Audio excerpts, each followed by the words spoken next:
Hello everyone, this is Anjali Chaudhary. I hereby welcome you on the YouTube channel of Oxford. Today we will talk about present continuous tense. As you know, we have already discussed about simple present tense and simple past tense. तो आज मैं आपको दोबारा से बताऊंगी कि types of tense. We have 3 types of tense. First is past tense, जिसे हम भूतकाल कहते हैं, जिसमें काम हो चुका होता है, उसे हम कहते हैं भूतकाल यानी कि past tense. Second is present tense, जिसे हम वर्तमान काल कहते हैं, जो कि हम प्रेजेंट की बात करते हैं, जो कि अब हो रहा है. अब थर्ड और फाइनल है हमारा फ्यूचर टेंस, जिसे हम भविष्य काल कहते हैं. ये हम आगे की बातें करते हैं, जो आने वाले कल की बातें होती है उसमें. तो आज हम बात करेंगे प्रेजेंट कंटिन्यूअस टेंस की. इसमें जो काम चल रहा होता है हम उसके बारे में बात करते हैं, यानी कि वर्क इज गोइंग ऑन. जैसे कि इसमें लास्ट में आपको मिलेगा रहा है, रही है और रहे हैं. इसके कुछ रूल, तो जैसा कि आप सभी जानते हैं कि इसके भी 3 रूल होते हैं. पहला होता है सब्जेक्ट यानी कि कर्ता, जिसके बारे में हम बातें करते हैं. उसके बाद हमारे हेल्पिंग वर्ब आते हैं, जैसे कि इज, एम और आर. उसके बाद हमारी वर्ब की फर्स्ट फॉर्म, देन आईएनजी और उसके बाद ऑब्जेक्ट. अब जब वर्ब की फॉर्म होती है, जैसे कि वर्ब की फर्स्ट फॉर्म होती है गो यानी कि जाना. वर्ब की सेकेंड फॉर्म में हम यूज करते हैं वेंट और वर्ब की थर्ड फॉर्म में हम यूज करते हैं गॉन. तो ऐसे ही इसमें जो यूज होता है प्रेजेंट कंटिन्यूअस टेंस में, उसमें वर्ब की फर्स्ट फॉर्म हम यूज करते हैं. उसके बाद हमारा सेकंड में आता है नेगेटिव, जिसमें हम नॉट लगाते हैं, यानी कि पहले सब्जेक्ट, फिर इज, एम, आर, उसके बाद नॉट, फिर वर्ब की first form ING, then object. और हमारा थर्ड आता है इंटेरोगेटिव सेंटेंस, जिसमें हम इज, एम, आर का पहले यूज करते हैं, उसके बाद हम सब्जेक्ट का यूज करते हैं, फिर वर्ब की first form ING and then object. तो अब हम कुछ सेंटेंसेस लेंगे जिसके बारे में मैं आपको बताऊंगी. तो अब हमने बहुत सारे सेंटेंस लिए जिसके हम इंग्लिश में ट्रांसलेट करेंगे प्रेजेंट कंटिन्यूअस टेंस के लिए. तो जैसे कि आप लोग देख सकते हैं, मैंने रूल भी यहाँ पर लिखे हुए हैं. ये देखिए, इसमें रहा है, रहे हैं, रहा है, रहे हैं, रही है. तो यही इसका रूल होता है प्रेजेंट कंटिन्यूअस टेंस का, यानी कि जो काम चल रहा होता है हम उसके बारे में बातें करते हैं. तो हमारा फर्स्ट सेंटेंस है राम सो रहा है. तो इसमें सब्जेक्ट क्या है हमारे पास? राम. हेल्पिंग वर्ब नेम के साथ इज लगता है.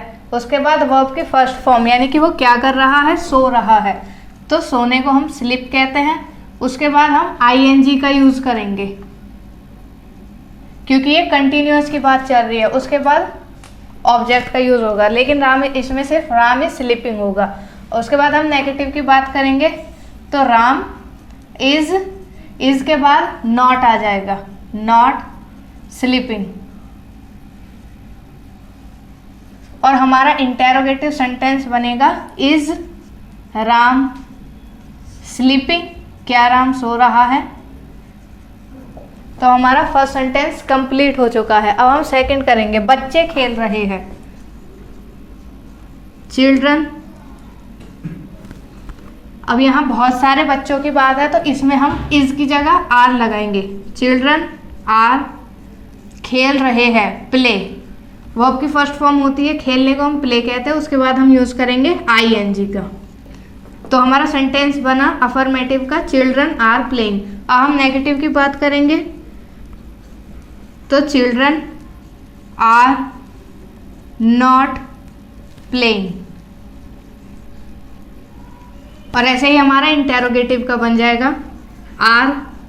इंटेरोगेटिव में हम हेल्पिंग वर्ब पहले रखेंगे, तो आर चिल्ड्रन प्लेइंग.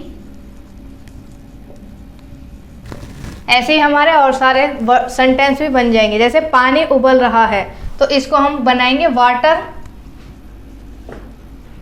इज, उबलने को हम कहते हैं बॉईल, और आगे उबल रहा है तो ING, water is boiling. Negative में बन जाएगा वाटर इज नॉट बॉइलिंग. और इंटेरोगेटिव में बन जाएगा इज वाटर बॉइलिंग, क्या पानी उबल रहा.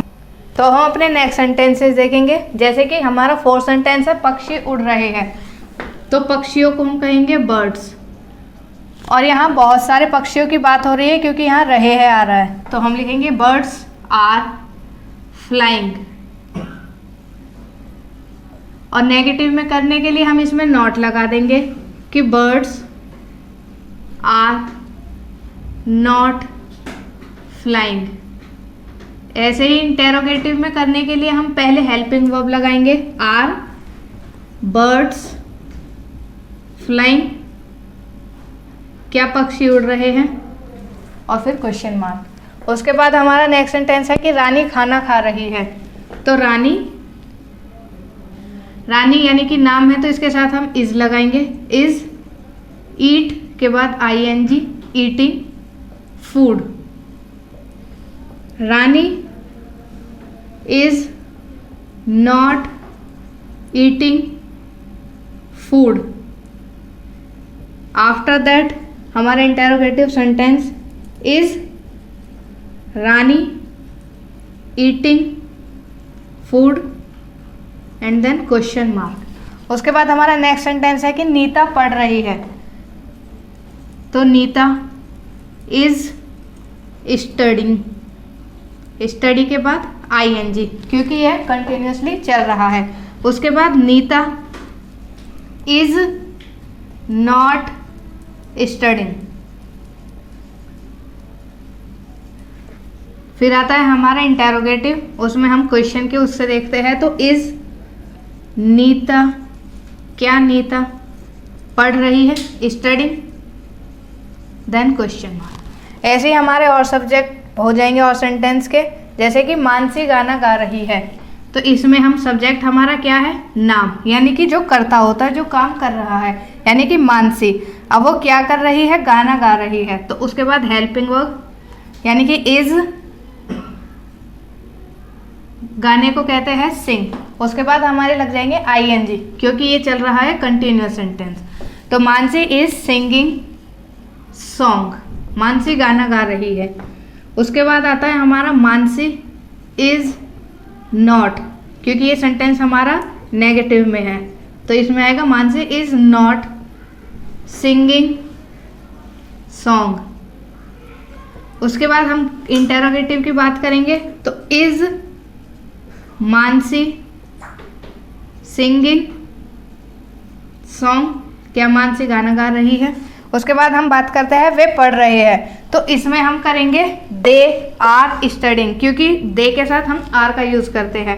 नॉट में बनाने के लिए हम करेंगे दे आर नॉट स्टडिंग, और ऐसे ही इंटेरोगेटिव में बनाने के लिए हम करेंगे आर दे स्टडिंग, क्या वे पढ़ रहे हैं। उसके बाद रिया नाच रही है। तो इसमें हमारा अफर्मेटिव का हो जाएगा कि रिया, नेम है तो इसके साथ इज लगाएंगे, डांस, और उसके बाद रही है यानी कि प्रेजेंट उसमें चल रहा है कंटिन्यूअस में, तो ING, रिया इज डांसिंग। उसके बाद रिया इज नॉट डांसिंग, रिया नहीं नाच रही है। उसके बाद इंटेरोगेटिव का हमारा सेंटेंस हो जाएगा कि इज रिया डांसिंग, क्या रिया नाच रही है। वैसे ही हमारे और सब्जेक्ट हो जाएंगे सेंटेंस, जैसे कि वे बातें कर रहे हैं, दे आर टॉकिंग, वे बातें नहीं कर रहे हैं, दे आर नॉट टॉकिंग, क्या वे बातें कर रहे हैं, आर दे टॉकिंग। ऐसे ही तुम एक कहानी लिख रहे हो, you are writing a story, लिख रहे हो, लिख का होता है राइट, और इसमें हम ING पुट कर देंगे तो राइटिंग हो जाएगा। तो you are writing a story, you are not writing a story हमारा नेगेटिव का बन जाएगा। ऐसे ही हमारा इंटेरोगेटिव का बनेगा कि are you writing a story, क्या तुम एक कहानी लिख रहे हो। तो हमारा 12 सेंटेंस है कि हम अपना पाठ याद कर रहे हैं। हम के लिए हम वी यूज़ करेंगे, ये हमारा सब्जेक्ट हो गया। उसके बाद हमारा हेल्पिंग वर्ब है आर, याद करने को हम लर्न कहते हैं। उसके बाद हम ING पुट करेंगे, जैसा कि रूल में है, जो चीज़ें चल रही है उसके लिए ING। उसके बाद है अपना पाठ यानी कि और चैप्टर। ऐसे ही नॉट में हो जाएगा वी आर नॉट लर्निंग और चैप्टर। वैसे ही इंटेरोगेटिव में हो जाएगा कि आर वी लर्निंग और चैप्टर, क्या हम अपना पाठ याद कर रहे हैं। उसके बाद हमारा 13 सेंटेंस है कि माली पौधों को पानी दे रहा है। तो माली के लिए हम यूज करेंगे गार्डनर। माली सिंगल सेंटेंस में आएगा, तो इज पौधों को पानी दे रहा है, वाटरिंग द प्लांट्स। वैसे ही हमारा नेगेटिव में बन जाएगा कि gardener is not watering the plants, वैसे हमारे इंटेरोगेटिव में बन जाएगा कि is gardener watering the plants, क्या माली पौधों को पानी दे रहा है। हमारा 14 सेंटेंस है कि अध्यापक कक्षा को पढ़ा रहे हैं, तो इसमें अध्यापक सब्जेक्ट है हमारा, तो इसमें टीचर, उसके बाद हमारा हेल्पिंग वर्ब है इज, टीचिंग, पढ़ाने को हम टीच कहते हैं, उसके बाद ing लग जाएगा तो टीचिंग द क्लास। और हम बात करेंगे नॉट की यानी कि नेगेटिव की, तो teacher is not teaching the class. Then हम बात करेंगे इंटेरोगेटिव की, तो हम इज पहले लेंगे हमारे हेल्पिंग वर्ब को, तो हम करेंगे is teacher teaching the class, क्या टीचर कक्षा को पढ़ा रहा है। आई होप कि आपको प्रेजेंट कंटिन्यूस टेंस का कॉन्सेप्ट क्लियर हो गया होगा। अब हम नेक्स्ट वीडियो में करेंगे पास्ट कंटिन्यूस टेंस। तब तक के लिए थैंक यू।